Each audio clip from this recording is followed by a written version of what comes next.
In the history of every city, there are events which will never be forgotten. In Atlanta, for example, there was Sherman's terrible siege during the Civil War. But after the Civil War, after Atlanta was rebuilt, there was another terrible, devastating event. Not an act of war, but the Great Atlanta Fire of 1917. The fire destroyed nearly 2,000 homes and businesses. More than 10,000 people became homeless. And there are still people around today who saw that fire and can tell the story. It was just another Monday in Atlanta, May 21st, 1917. Shops and offices were busy, children were in school, an ordinary day, until the alarm rang at fire headquarters downtown.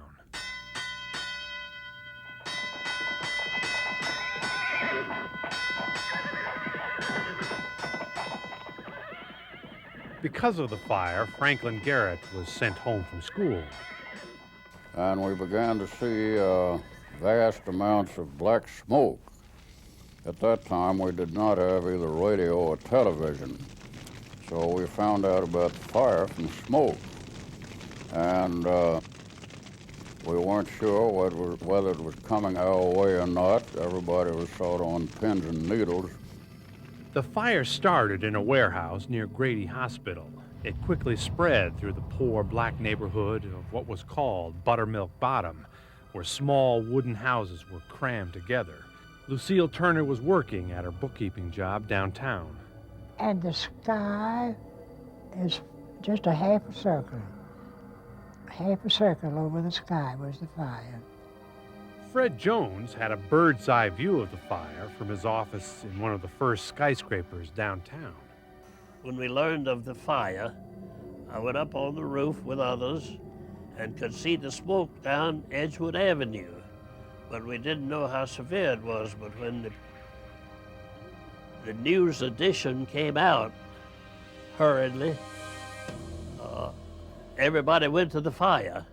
We closed shop and went to the fire. Frank Whiteman is 95 years old, blind and nearly deaf, but he remembers chasing the fire through town after school closed early.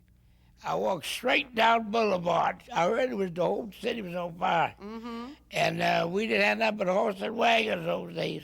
Streetcar, didn't have no motorized, nothing. The little houses then were small cottages with 15 feet to the fence and 15 feet from the fence to the other house.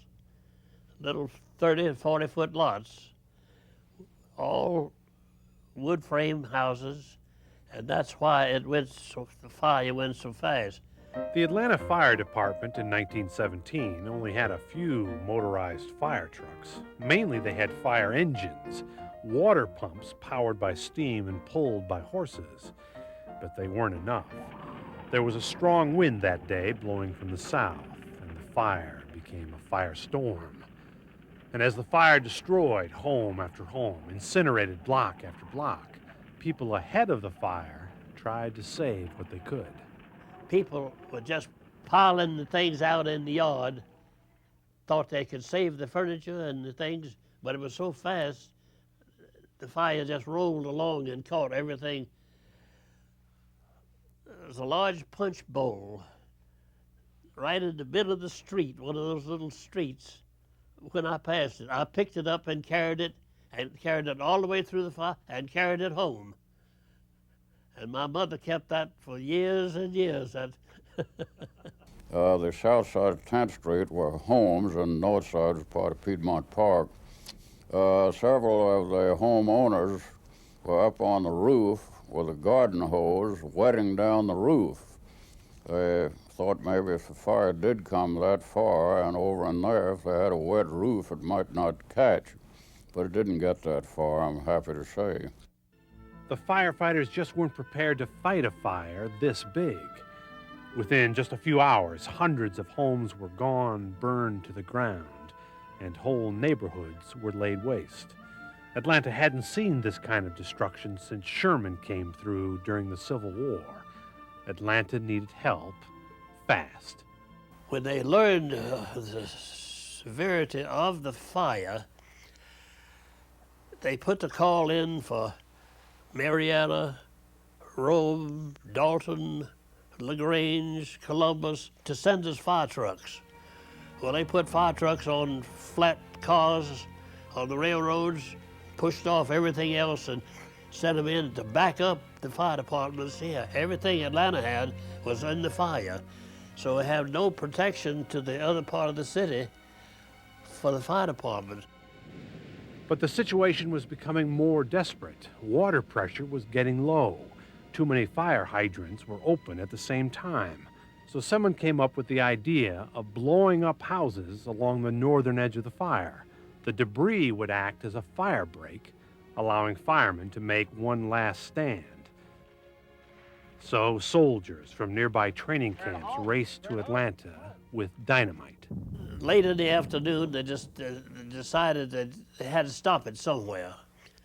So the beautiful old homes on Ponceland Avenue were dynamited. They dynamited them ahead of the fire so it would stop the fire. And that's the only way they could stop it. These were some of the largest and grandest mansions in town. The most influential people in Atlanta lived here, but they were powerless to stop the fire. Their houses weren't destroyed by the fire, but they were sacrificed to stop the fire, to save the rest of Atlanta.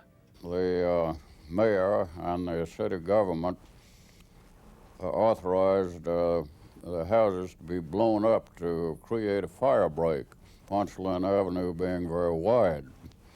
And that was successful, although it put a lot of people out of a home. If it had jumped Ponceland, there's no telling where it would have gone. And we could hear, standing over there in Piedmont Park, sort of a dull thud sound, and a minute later we'd see the remains of a house up in the air. The desperate plan worked. The fire was stopped before 7 p.m., only 6 hours after this horrible fire had started.